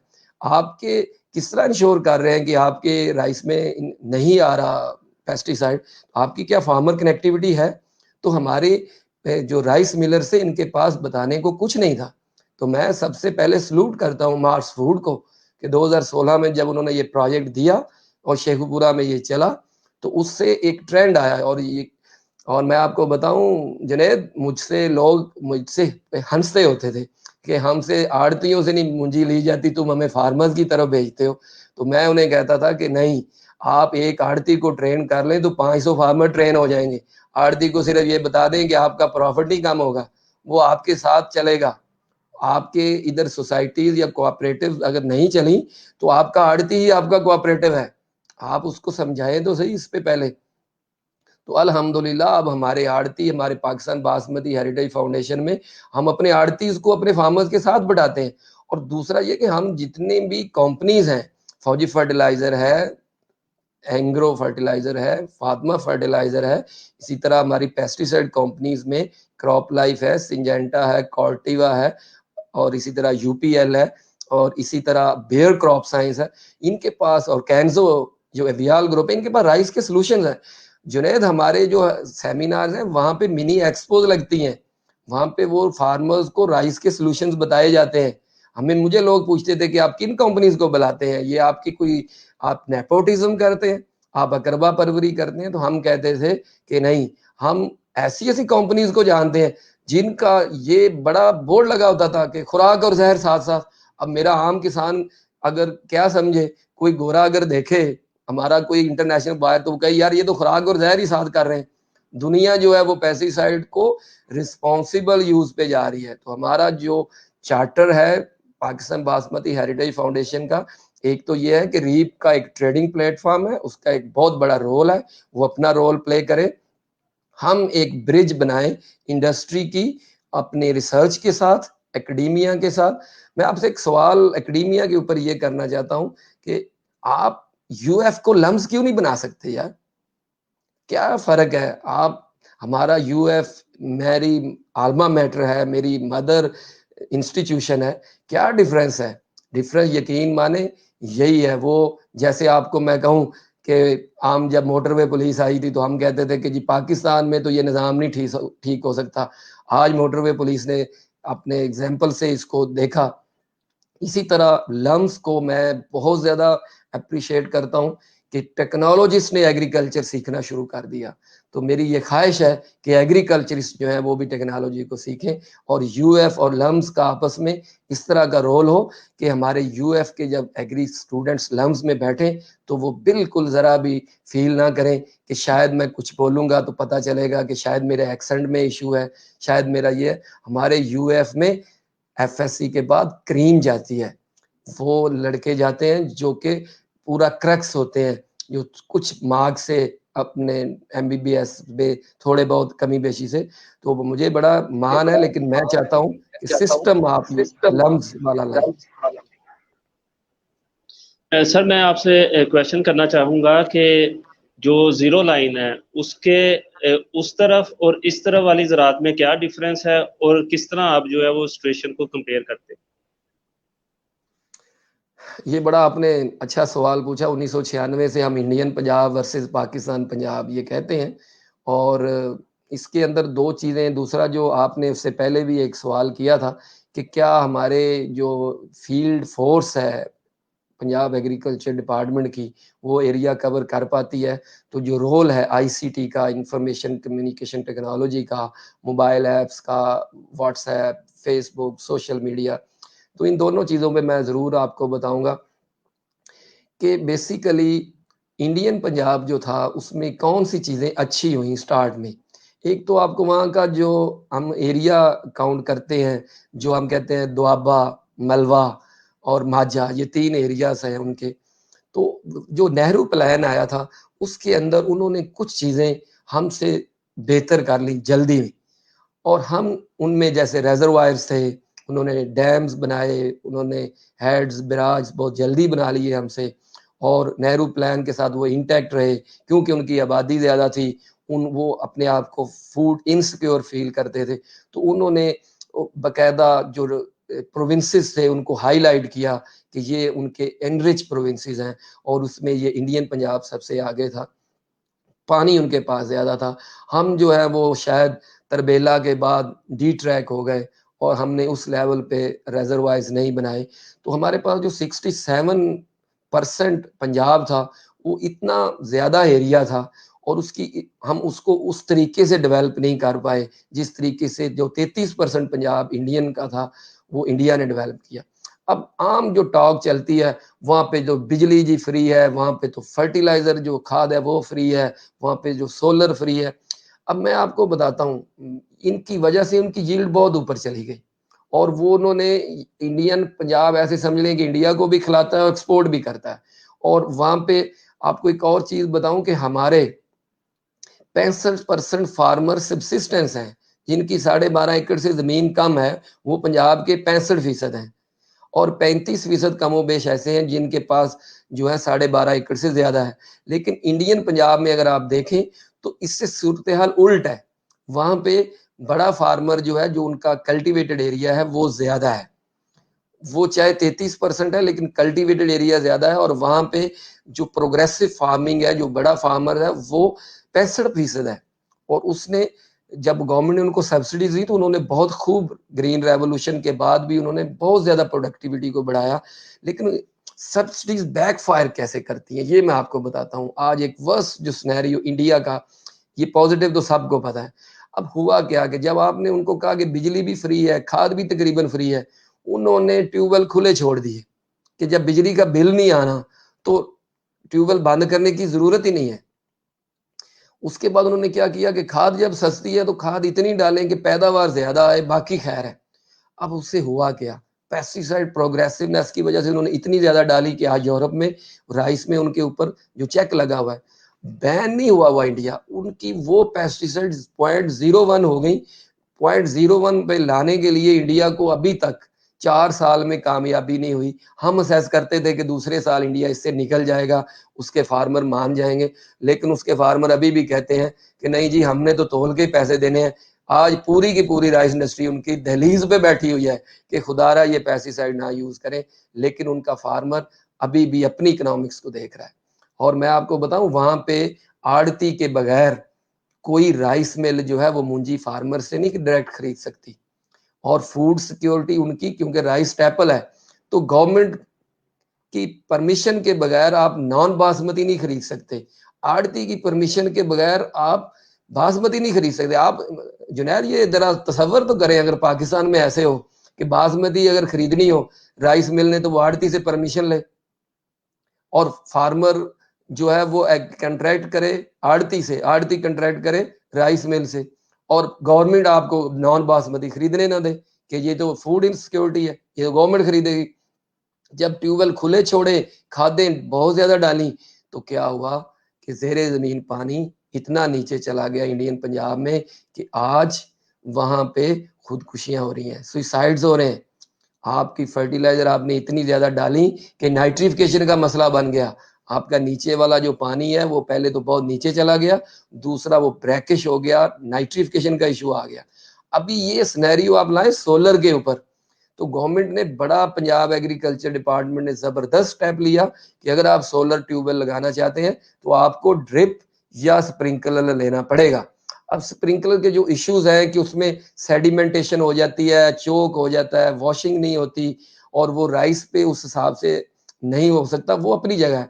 लेकिन अगर सोलर ट्यूबवेल आप लगा देंगे जुनैद, तो फिर लोग, अगर ऐसे इंडिया की मिसाल के ट्यूबवेल चलते रहे, बिल तो आना नहीं है, तो आपका यहाँ पे ग्राउंड वाटर के ऊपर बड़े सीरियस इश्यूज हैं, और इसके ऊपर बहुत ज्यादा काम हो रहा है इस वक्त लम्स में, और डॉक्टर फजील्दा नबील का बहुत ज्यादा रोल है इसमें कि अंडर ग्राउंड वाटर जो ऑफ आर ग्रांटेड थे, कोई लाइसेंस लेने की नहीं जरूरत, जहां पे मर्जी ट्यूबवेल लगाएं, जितना मर्जी पानी लगाएं, कोई जरूरत नहीं। तो ये अब लोग, दुनिया आपको, ये भी आपका एक एसेट है, गवर्नमेंट इस पे लाइसेंस, और इस पे एक एक्ट पूरा आ रहा है 2019 में, पंजाब वाटर एक्ट। जी सर मैं आपसे चाहूँगा कि कोई जो राइस की करंट सिचुएशन है पाकिस्तान के अंदर, उसके हवाले से कोई कंक्लूडिंग रिमार्क्स जो आप हमारी ऑडियंस को देना चाहें। जी जुनैद, इसमें जो मैंने जिस तरह आपसे कहा कि पॉलिसी लेवल पे बड़े अच्छे काम हो रहे हैं, मैंने डॉक्टर आबिद क़य्यूम सलैरी साहब का जिक्र किया, मैंने डॉक्टर खालिद महमूद जो हमारे यूके में एक पूरा डायस्पोरा यूपी साइन के नाम से चला रहे हैं, इसी तरह हमारे पंजाब एग्रीकल्चर डिपार्टमेंट में जिस तरह वासिफ खुर्शीद साहब सेक्रेटरी एग्रीकल्चर हैं, डॉक्टर अंजम बुटर साहब, इसी तरह सिंध में जो है वो आपके शेख शकील साहब जो सेक्रेटरी टेक्निकल हैं, इसी तरह आपके हदायतुल्लाह छाजरो साहब, नूर मोहम्मद बलोच साहब जो है डीजी रिसर्च, तो बड़ी सक्सेस स्टोरीज आपकी चल रही हैं। मैं सिर्फ ये अपने फार्मर्स को कहूँगा, अपने लोगों को कहूँगा कि मायूसी ना आप इख्तियार करें, आप एक काम सिर्फ करें कि जो मैंने आपको जिस तरह कहा कि हमने यूएएफ का लम्स तक का सफ़र जो है करना है, हमने देखना है कि जो इस वक्त एग्री बिजनेस में एमबीए लम्स में हो रहा है, वो एमबीए हम कब यूएफ में स्टार्ट करें, वो कल्चर हम कब दें। जो ई कैम इस वक्त Suleman Dawood school of business LUMS वाले कर रहे हैं, जो इस वक्त वहां पे काम हो रहा है, एक तो हमने एकेडेमिया को करना है कि वो किस तरह इंडस्ट्री से कनेक्टेड है, वो किस तरह वहां पे जो लड़के पढ़ते हैं वो किस तरह बड़ी कंपनीज जैसे कि नेस्ले है, एंग्रो है, एफएफसी है, बड़ी कंपनीज के साथ वो इंडस्ट्री के साथ किस तरह कनेक्ट होते हैं, और यूएफ में किस तरह हम इंटर्नशिप करवा के अपनी जान छुड़वा देते हैं। मैं सिर्फ यूएफ का नाम ले रहा हूँ, बाकी यूनिवर्सिटीज के लिए भी यही है, लेकिन क्योंकि वो मेरा मदर इंस्टीट्यूट है, मैं उसको जस्ट एन एग्जाम्पल दे रहा हूँ। दूसरी चीज जो आपने कहा कि कंक्लूडिंग रिमार्क्स में मैं दूसरी चीज ये बताना चाहूंगा कि आईसीटी हमारी जरूरत है। आपका जितना बड़ा एरिया है, वास्ट एरिया है, पंजाब की मिसाल नहीं, ये मुमकिन नहीं है कि आपके फील्ड एजेंट्स, आपका एग्री एक्सटेंशन हर जगह पहुंचे। तो आज माशाल्लाह जो आप फोरम पे काम कर रहे हैं, ये भी आईसीटी है, व्हाट्सएप है, इसी तरह हमारे अभी हम लोग इंशाल्लाह ताला डिजिटल प्लेटफॉर्म जो है उस पे जा रहे हैं, जहाँ पे हम फार्मर्स, आप जानते होंगे प्लांटिक्स एक ऐप है, इसी तरह और भी ऐप्स आ रही हैं कि हमारे फार्मर्स अपना वेदर, अपनी सॉइल और प्लांट हेल्थ, इस तरह सरजमीन, अभी डॉक्टर वकार जो है और डॉक्टर जहांजेब चीमा, ये एरिड यूनिवर्सिटी और इसी तरह ये नस्ट वाले जो हैं वो मिल के बनाए, तो ये ऐप्स अभी हम भी इंशाल्लाह ताला, गैलेक्सी भी इसमें एक डिजिटल प्लेटफॉर्म के साथ आ रहे हैं। तो मैं सिर्फ ये कहूंगा कि किताबी बातें नहीं, आप करके दिखाएं, you should lead with an practical example.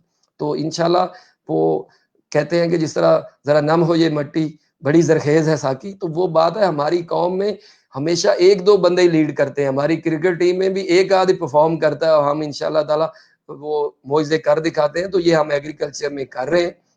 दूसरी जुनैद साहब, मैं एक चीज और आपको यहाँ पे मेंशन करना चाहूंगा कि आपने प्राइवेट सेक्टर को पूरा इन करना है। अब मैं एंड पे थोड़ा सा ये भी आपको बताऊं कि जिस तरह हमने रीप का जो रोल था, जो यूरोप में एक्सपोर्ट कर रहे थे, उनको हमने 14 मेंबर्स को लिया। अब हमने उसमें और मेंबर्स नहीं डाल रहे। उसकी रीजन कि जो यूरोप में एक्सपोर्ट कर रहे हैं, जिनको पता है कि फार्मर कनेक्टिविटी क्या है। अब पाकिस्तान बासमती हेरिटेज फाउंडेशन पूरा कंट्रीब्यूट कर रहा है rice research institute Kala Shah काकू की बेटरमेंट के लिए। इसी तरह पंजाब एग्रीकल्चर डिपार्टमेंट के साथ, इसी तरह सिंध एग्रीकल्चर डिपार्टमेंट के साथ, बलोचिस्तान में हम इसको मैंडेट जो है वो बासमती हमारा नाम है, लेकिन हम इसको पूरे राइस को कवर कर रहे हैं। और ये अल्टीमेटली डिसीजन फार्मर्स ने करना है कि कितनी मैंने 386 लगानी है, कितना मैंने हाइब्रिड लगाना है, कितना मैंने बासमती लगाना है। ये इकोनॉमिक्स चलेगी, आप इसमें कोई चीज इंपोज नहीं कर सकते। गवर्नमेंट इसमें सब्सिडीज देगी, इसको बूस्ट अप करेगी। और जो वाप्रो प्रोजेक्ट की मैं एंड पे आपके बात करना चाह रहा था कि ये जो जितनी भी मैंने आपको ये पूरा सेशन जो आपको बताया, हम वाप्रो के अंदर वाप्रो 2 में galaxy rice, Helvetas Swiss intercooperation, Mars food और वेस्ट मिल फूड्स यूके, ये हम ऑलरेडी अपने फार्मर्स के साथ कर रहे हैं। हम अपने फार्मर्स को बाकी कंपनीज की तरह बाउंड नहीं करते, जैसे मुख्तलिफ मक्की में हो रहा है, आलू में हो रहा है। हमारा फार्मर अपनी मर्जी से वैरायटी लगाए, हम उसको लेजर लेवलिंग पे आधी कीमत पे फ्राहम कर रहे हैं और वो लेजर लेवलिंग भी खुद करवाता है। जब वो सेटिस्फाई होता है, हमारा बंदा वेरीफाई करता है, हम उसको आधी कीमत देते हैं एज ए स्टार्टर। क्योंकि आप कहते हैं जी कि लेजर लेवलिंग का बहुत फायदा है, फार्मर क्यों नहीं करता? भाई फार्मर की दोनों टांगे तो बंधी हुई हैं कर्जे में, तो आप उसको किस तरीके से आहिस्ता आहिस्ता उसको आप ला रहे हैं। दूसरी चीज, आपने हम लेजर लेवलिंग के बाद मैकेनिकल ट्रांसप्लांटिंग को प्रमोट किया। हमने जिस तरह गवर्नमेंट के साथ मिलके, मुझसे लोग पूछते हैं कि इमरान साहब आपके प्रोग्राम में 5000 फार्मर्स आ जाते हैं, ना तो उम्रे की कुरानदाजी होती है, ना उसमें ट्रैक्टर की कोई कुरानदाजी होती है, ना उसमें कोई आप बहुत बड़ी सेलिब्रिटी बुलाते हैं, तो ये कैसे होता है? तो यकीन माने ये मेरे पंजाब एग्रीकल्चर डिपार्टमेंट की वजह से होता है, ये डॉक्टर अंजम बुटर की क़यादत में होता है। और ये पाकिस्तान बासमती हेरिटेज फाउंडेशन के जरिए हमने मिल्स के वॉलंटियर है, इसका कहीं से फंडिंग नहीं है। हर मिल अपने हिस्से का अपने कैचमेंट एरिया में सेमिनार करवाती है, उसका सारा खर्चा अपने पॉकेट से देती है और इसको नॉन प्रॉफिट ऑर्गेनाइजेशन हमने रजिस्टर्ड करवाया। और कॉर्टिवा के साथ, रफान के साथ हमने कहा कि अगर कोई बंदा गंदम की कम पैदावार है और वो मेज पे जाना चाहता है, जैसे डस्का, चिन्योट और हाफजाबाद में है, तो रफान उससे मक्की खरीदेगा। कॉर्टिवा और बायर उसके अंदर हम कह रहे हैं कि वो आपको अच्छी कॉर्न की टेक्नोलॉजी दे। और हमारा जो एरिया है बारिश और दूसरा वो कॉर्न उसमें अच्छा होती है एज कम्पेयर टू बाकी। अगर आप कहें कि यहाँ पे आप अल्टरनेट हाई वैल्यू क्रॉप्स लगाएं, तो तीसरी जो चीज हम कर रहे हैं कि सर्टिफाइड सीड हम सब्सिडी पे दे रहे हैं। अगर 2900 रुपए रेट था, तो मेरे फार्मर्स को गैलेक्सी से 2400 में बैग मिला। हम उसके बाद ये पेस्टिसाइड के ऊपर मैं एक चीज जो शायद मिस कर गया कि मैक्सिमम रेजिडुअल लिमिट्स का जो बहुत बड़ा मसला है। अब मैं आपको बताता हूं कि ये जो हमारे एग्रीकल्चर डिपार्टमेंट है, हमारी जो कंपनीज हैं, इनका जो मैसेज है वो बड़ा क्रिस्टल क्लियर है, पेस्ट वार्निंग का, क्वालिटी कंट्रोल का।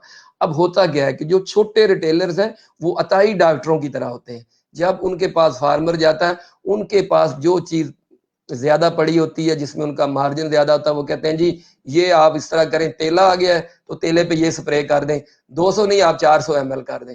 अब जब वो पकी हुई मुंजी के करीब होगी पकने के, उसके ऊपर अगर आप क्लोरोपैरीफास स्प्रे करवाएंगे और वो भी डबल डोज में, और वो भी ऐसी जो कि कॉटन के लिए रजिस्टर्ड है, अब किस लेवल पे लोग चेक कर सकते हैं? कैसे आप कहते हैं कि कंपनी इंश्योर करे कि उसकी शेल्फ पे रखी हुई प्रोडक्ट जो है वो रिटेलर जो है वो राइस के ऊपर है, तो वो राइस कर दे। कोशिश होती है लेकिन इतना पॉसिबल नहीं है जब तक कि फार्मर में खुद ये अवेयरनेस ना आए। तो इसको हमने कवर करने के लिए ये कहा कि ग्रेनुलर को आप प्रमोट करें। ग्रेनुलर से मतलब आपका ये है कि आप जो भी ग्रेनुलर अच्छा मार्केट में अवेलेबल है, चाहे वो क्लोरेंट्रा नीलीप्रोल प्लस थायोमेथॉक्सम है, चाहे क्लोरेंट्रा नीलीप्रोल अकेला है, चाहे उसके बाद वो फिप्रोनेल है, चाहे कार्टेप है, चाहे मोनोमी हाइपो है, जब आप ग्रेनुलर 2 दफा डालेंगे तो किसान दोस्त कीड़े जो कि पत्तों को नहीं खाते और वो दुश्मन कीड़ों को खाते हैं, वो बिल्कुल डैमेज नहीं होंगे। और वो दुश्मन कीड़ों को जब खाएंगे तो आपके दुश्मन कीड़े कुदरती तरीके से भी कंट्रोल होगा, और आपका जब दुश्मन कीड़े जो है वो पत्तों को खाएंगे तो उनका भी कंट्रोल होगा। तो माया जहरें जो आप स्प्रे ऊपर 3-3 4-4 करते हैं वो आपके कम होंगे, और आपका ग्रेन जो है वो सेफ होगा, और आपकी एक्सपोर्ट बढ़ेगी, और आपका रेट 2500 से भी फिर ऊपर जाएगा, क्योंकि आपके मुल्क को ऑर्डर ज्यादा मिलेंगे, आपको खतीर ज़र मुबादला हासिल होगा। तो ये वो चीजें हैं कि किस तरीके से ग्रैनुलर को प्रमोट करें। जो गैलेक्सी राइस ने इसके ऊपर सब्सिडाइज ग्रैनुलर प्रोवाइड किए, जिस कीमत पे हमें सबसे टॉप जो अच्छे फॉर्मुलेटर से उससे बनवाया। फिर उसके बाद हमने कहा कि राइस स्पेशलाइज हार्वेस्टर। जुनैद, ये आखिरी पॉइंट है जो मैं जरूर चाहूंगा कि आप इसके ऊपर कोई 2 मिनट जरूर, कि हमारा तीसरा सबसे बड़ा मसला हार्वेस्ट लॉसेज है। गंदम वाली जो मशीन है उससे जब आप मुंजी काटेंगे तो उसको आप अल्ट्रेशन करेंगे तो वो दाने तोड़ेगी भी बड़े, दाने गिराएगी भी बड़े। तो हमने इसके ऊपर स्टडी की। अब पहली स्टडी थी कि गंदम वाली जो हार्वेस्टर है, अब सर्विस प्रोवाइडर ये कहता है कि मुझे वो मशीन चाहिए दोनों फसलें काटे। मैं नहीं ये कर सकता कि 6 महीने की मशीन हो, 6 महीने वो फारग हो। और जो हमारा फार्मर है वो कहता है जी कि हमें तो जो मिलती है वही हमने करवानी है, और ये यही मिलती है तो यही करवाते हैं। जब रिकंडीशन आई कबूटा हार्वेस्टर्स या यानमार क्लास, हमने इसका नाम कबूटा रख दिया। ये हर कंपनी की राइस स्पेशलाइज हार्वेस्टर्स हैं, एक्सियल फ्लो वाली, जो कि राइस के लिए बनी है। लेकिन उस पे क्या हुआ कि जो हम कहते हैं कि जी मशीनरी पे तो ड्यूटी नहीं है, और नई मशीनरी पे ड्यूटी नहीं है। रिकंडीशन ड्यूटी का आप एचएस कोड निकाल के देखें, आप कहेंगे कि यहाँ पे तो 35% में ड्यूटी लगी हुई है। कोई जापान से बंदा लेके आता है, वो वहां से लेता है नीचे से किसी डीलर से, किसी फार्मर से, उसके पास डॉक्यूमेंट्स नहीं होते। वो जब आते हैं स्क्रैप की शक्ल में लाता है। जब हमारे पोर्ट पे आते हैं तो वो कहते हैं बिल ऑफ एंट्री दे, उसके ऊपर वो उन्होंने 2015 का स्लैब और है, 2015 के बाद और है। जब बिल नहीं होता तो वो 2015 से पहले का डाल देते हैं, और उसके 35% उसको ड्यूटी लग जाती है।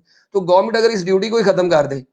और दूसरा इसमें और मैं आपको बताऊं, हम कहते कुछ है और करते कुछ है। आपके लिए शायद बहुत बड़ा सरप्राइज हो कि अभी तक एग्रीकल्चर को इंडस्ट्री का दर्जा हासिल नहीं। अभी तक $2.5 अरब की एक्सपोर्ट है, और राइस इंडस्ट्री को जीरो रेटेड इंडस्ट्री के अंदर नहीं डाला गया। आपकी टेक्सटाइल शामिल है, आपकी लेदर शामिल है, बाकी सारे जो अच्छे बड़े सेक्टर्स हैं वो है, लेकिन जो दूसरे नंबर पे बड़ा सेक्टर है वो जीरो रेटेड नहीं है। हमने राइस को इंडस्ट्री का स्टेटस ही नहीं दिया। ये हम मिनिस्ट्री ऑफ कॉमर्स के लेवल की बात है कि रीप के अंदर से इतना कुछ इस पे कहा गया, लेकिन आज तक इसके ऊपर, आज की डेट तक किसी ने बात इस पे नहीं सुनी। तो ये हमारे डबल लेंस है जिस पे हमें काम करने की जरूरत है। और लास्ट वर्ड ये कि अब जब कबूटा या दूसरे नए आई हैं मशीनें, तो आपके 4 स्लैब्स बन गए। हमारे पास कबूटा का यानमार का पूरा डेलीगेट आया। एक आपके पास गंदम वाली हार्वेस्टर है, एक आपके पास रिकंडीशन राइस स्पेशलिस्ट हार्वेस्टर है। अब आ गई नई जो राइस हार्वेस्टर है, जो कबूटा की है, यानमार की है, उसकी एफिशिएंसी उससे भी ज्यादा है। अब चाइना से जब आ रही है तो वो 2.5 करोड़ से 88 लाख की मशीन होगी, 30 लाख की आपकी दूसरी है जो रिकंडीशन है। तो जब ये हुआ है तो अब तीसरी ये चीज आ गई कि उन्होंने कहा कि जी ये जो आप कहते हैं शेख साहब बड़ा प्रमोट करते हैं, ये गिरी हुई मुंजी को काटती ही नहीं है। गिरी हुई मुंजी के लिए फिर गंदम वाली के पास जाना पड़ता है। तो इन लोगों ने अब आपको, हम कहते हैं हाफ फीडर, जिसे आप राइस स्पेशलाइज कहते हैं, जिसके अंदर वो ट्रैश जो बिछाती जाती है, वो ट्रैश बाद में बिक जाता है, पराली बिक जाती है।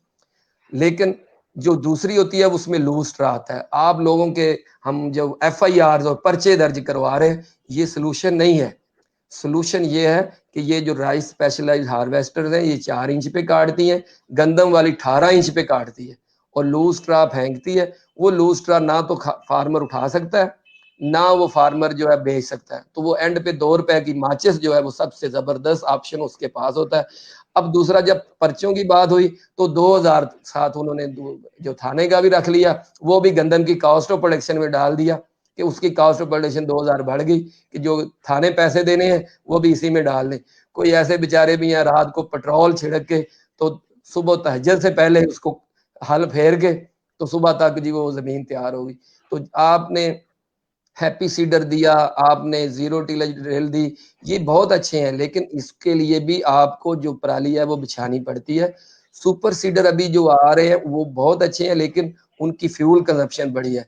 आपको मैं अगर कहूं कि 2500 जुनेद ज्यादा लगेगा आपका, तो आपको ये जलाने की जरूरत नहीं। तो 2 रुपए की माचिस है और 2500 रुपए का डीजल है। बड़ा ट्रैक्टर होगा जो सारे दिन में 4 जो है वो एकड़ करेगा। चॉपर जो है वो 86 में चलता है, सुपर में नहीं चलता।